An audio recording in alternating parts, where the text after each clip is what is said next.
هندی دل دلیاوی دن دلیوی آرام نابید بتنه دناوا بنمالاوی دا 22 کسان گیان خوش دست دایه 10 کس ین مالاوی بخو آلشی تونه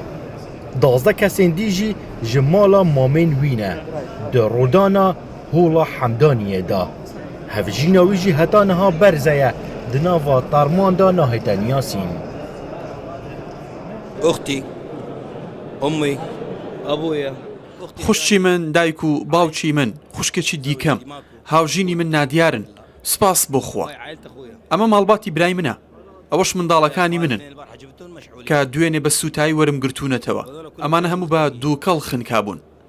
ئەمە خوشچی منە لە دەرەوەی وڵات بوو گەڕابوو تاوەکو کەشوهەوایەک بگۆڕێت تغير جو قالت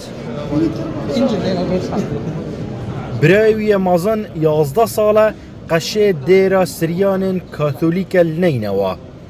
به باب و باپیر و بنمالکا نافدارن و زوربه آوان کساتین آینینه هتانها زورترین رجا گیان دزدان دناوا و رویدانه دا یا مالا آلشی تویه يعني أنت تخيل تفوت للبيت لا تشوف أبوك بیرکەرەوە تۆ بگەڕێیتەوە ماڵەوە دایک باوک خوشتی خۆت نەبینیت ژن براکانت نەبینیت دوو هاوژینی براکانم و 4 منداڵێن مردوون خوشکم لە ئەمریکاوە گەڕابووەوە تاوەکو بەشداری لە ئاهەنگەکە بکات کێ دەتوانێت بەرگەی ئەم کارەساتە بگرێت جیروکا گیان دزدانا اندامن و خزانه لسرانسری حمدانیه دنگ ودایه فلکس و وینین و مالباته لطانشت ایک لسر جاده حمدانیه هلاویستینه تازیا نزیکی 100 کسان ها ناوا و دیره دا هاتیه دانان لهشتا دیارین اف تازیه ده حتی کنگی وکشید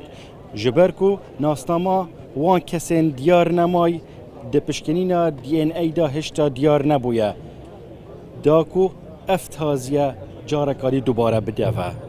هون رشید رودا و حمدانیه